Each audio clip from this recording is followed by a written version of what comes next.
से होकर गुजरने वाली 9 ट्रेन रद्द कर दी गई हैं। 8 ट्रेन देरी से रवाना होंगी। 16 जुलाई से 19 जुलाई तक मेगा ब्लॉक रहेगा। दुर्ग भिलाई नगर के बीच आरओबी का काम चल रहा है और आरओबी के काम के चलते 9 ट्रेन रद्द की गई हैं और यहां पर एक बार फिर से रेल यात्रियों को परेशानी का सामना करना पड़ सकता है।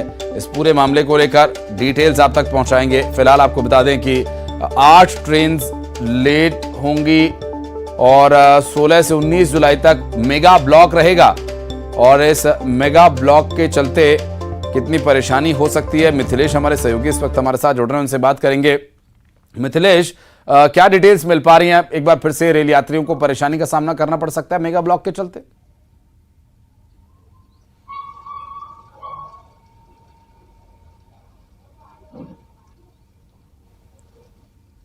निश्चित रूप से एक बार फिर जो ट्रेनों से यात्रा करते हैं उनको भारी परेशानियों का सामना करना पड़ सकता है, क्योंकि लगातार जो है रेलवे के काम चल रहे हैं और जो जानकारी अभी प्राप्त हुई है, ये जो है रायपुर रेल मंडल में राजनांदगांव कलमना के बीच में तीसरी लाइन में जो इंटरलॉकिंग का कार्य किया जा रहा है, इस वजह से जो है 13 से 17 तारीख तक जो गाड़ियां हैं वो काफी प्रभावित रहेंगी, जिसमें अमरकंटक एक्सप्रेस जो दुर्ग से होकर भोपाल तक जाती है वो रद्द रहेगी। राजनांदगांव से होकर गुजरती है, जिसमें यह है कि कोरबा इतवारी एक्सप्रेस है, इतवारी बिलासपुर एक्सप्रेस है, बिलासपुर इतवारी एक्सप्रेस, इतवारी बिलासपुर एक्सप्रेस 14 से 18 तारीख तक ये रद्द रहेगी। इसी तरह से अन्य जो गाड़ियां हैं, टाटा नगर एक्सप्रेस है वो रद्द रहने वाली है। इतवारी टाटा नगर एक्सप्रेस 14 से 17 जुलाई तक रद्द रहेगी। गोंदिया रायपुर मेमू पैसेंजर वो भी 16 जुलाई को रद्द रहेगी और गाड़ी संख्या 08721 रायपुर डोंगरगढ़ मेमू पैसेंजर ये रद्द रहेगी। तो कुल मिलाकर जो है ट्रेनों से जो यात्रा करते हैं उनको भारी परेशानियों का सामना करना पड़ेगा, क्योंकि अधिकांश ट्रेनें रद्द हैं। और खासतौर पर यदि मैं बात करूं कि जो अमरकंटक एक्सप्रेस है जो भोपाल जाने के लिए काफी सुविधाजनक मानी जाती है, वो जो है वो रद्द रहने के कारण कई यात्रियों को भारी परेशानियों का सामना करना पड़ेगा। चाहे भोपाल जाने वालों की बात किया जाए, चाहे भोपाल से आने वाले लोगों के लिए बात किया जाए, तो आज जो है अमरकंटक एक्सप्रेस रद्द रहने वाली है और कल जो भोपाल से दुर्ग आती थी वो एक्सप्रेस रद्द रहेगी। तो इस तरह से 13 से लेकर जो 18 तारीख के बीच के जो सारे शेड्यूल जो है रेलवे ने जारी कर दिया है, उसके तहत में अलग अलग ट्रेनें रद्द रहने वाली है। तो निश्चित रूप से जो रोज यात्रा करते हैं, जो पैसेंजर से यात्रा करते हैं, उनको भारी परेशानियों का सामना करना पड़ेगा, क्योंकि अधिकांश लोगों को देखा गया है कि चाहे वो दुर्ग से लेकर रायपुर के बीच में लोग अपने ड्यूटी के लिए, अपने कार्यों के लिए आना जाना करते हैं और इसी तरह से रायपुर से नागपुर के बीच में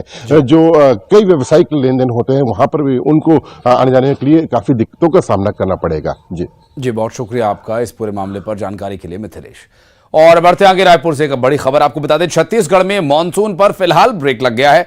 15 जुलाई के बाद बारिश होने के आसार हैं। प्रदेश में 20% बारिश कम हो गई है। दरअसल मानसून के चलते हिमालय की ओर अब मानसून मूव हो चुका है, जहां पर पहाड़ों में दनादन बारिश हो रही है और इस बारिश के चलते काफी प्राकृतिक आपदाएं दोनों ही पहाड़ी प्रदेश हिमाचल और उत्तराखंड में आ रही है। और अभी जो छत्तीसगढ़ में मानसून था एक्टिव, अब उसका जो मूवमेंट है वो हो चुका है उत्तर की तरफ, यानी हिमालय की तरफ अब वो जा रहे हैं और हिमालयी जो राज्य हैं उस पर इसका असर रहा दिखाई दे रहा है। और अभी जो फिलहाल मानसून रुका है, फिर एक बार एक्टिव किस तरह से होगा, क्या इसके बारे में डिटेल से बात करेंगे। मौसम विभाग की तरफ से जानकारी क्या दी गई है, हमारे सहयोगी युगल तिवारी हमारे साथ जुड़ गए। युगल, क्या डिटेल्स मिल पा रही हैं? अभी जो मानसून एक्टिव हुआ था, झमाझम बारिश शुरू हुई थी, कुछ समय के लिए ब्रेक लगेगा?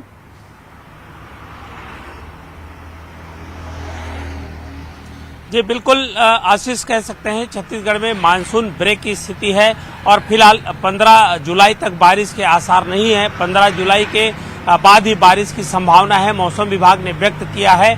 और जिस तरह से जो मानसून द्रोणिका है वो हिमालय की ओर मूव हो गया है और यही वजह है कि छत्तीसगढ़ में मानसून की स्थिति अभी जो ब्रेक की स्थिति है वो बनी हुई है। तेज धूप है वो है, कुछ एक जगहों पर कहीं से जो अन्य राज्यों की नमी आ रही है, इसकी वजह से हल्की फुल्की बारिश है वो दर्ज की जा रही है। अगर हम पूरे बारिश की बात करें तो अभी छत्तीसगढ़ में 20% कम बारिश इस समय अब तक दर्ज की गई है। 20% यानी कि कम बारिश अभी तक हुई है।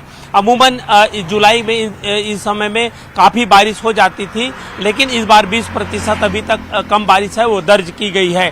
तो ये उम्मीद है कि 15 तारीख के बाद छत्तीसगढ़ में फिर से मानसून है वो सक्रिय होगा। मानसून द्रोणिका की सक्रिय होने के बाद छत्तीसगढ़ में झमाझम बारिश होगी, ऐसा अनुमान लगाया जा रहा है। बहुत शुक्रिया युगल आपका जानकारी देने के लिए।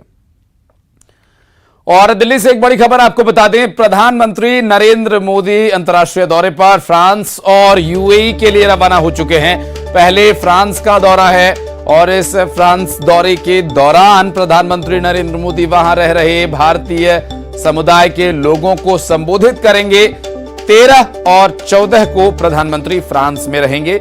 इस दौरान प्रधानमंत्री मोदी 14 जुलाई को फ्रांस के बैस्टिल डे परेड में मुख्य अतिथि के रूप में शामिल होंगे। प्रधानमंत्री नरेंद्र मोदी और वहां के प्रेसिडेंट मैक्रों द्विपक्षीय बातचीत करेंगे और प्रधानमंत्री नरेंद्र मोदी की फ्रांस यात्रा के दौरान 96,000 करोड़ रुपए की डील पर हस्ताक्षर हो सकता है।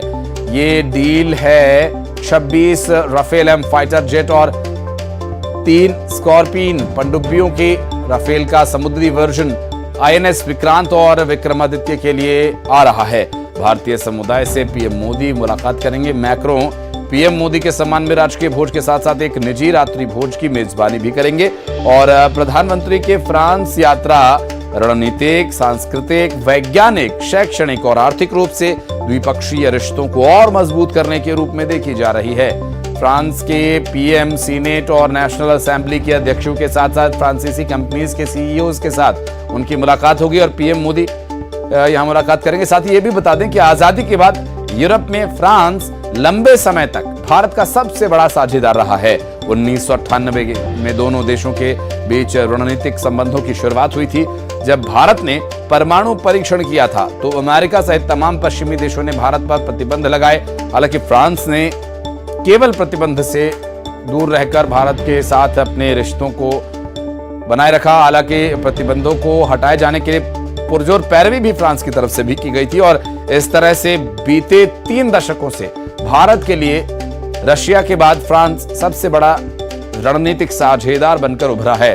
फ्रांस से लौटते वक्त 15 जुलाई को पीएम मोदी यूएई जाएंगे, जहां वे यूएई के शासक शेख मोहम्मद बिन जायद से चर्चा करेंगे। और ये यात्रा ऊर्जा, शिक्षा, स्वास्थ्य, खाद्य सुरक्षा जैसे क्षेत्रों में दोनों देशों की रणनीतिक साझेदारी को आगे बढ़ाने का एक मौका है।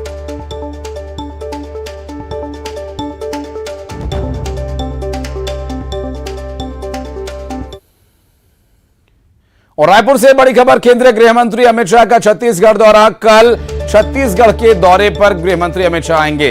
पिछली बैठक में बीजेपी नेताओं को मिले टास्क की जानकारी लेंगे और विधायकों की सर्वे रिपोर्ट पर चर्चा होगी। चुनावी रणनीतियों पर मंथन होगा। बैठक में वरिष्ठ नेताओं को जिम्मेदारी मिल सकती है। तो अमित शाह का छत्तीसगढ़ का एक और दौरा।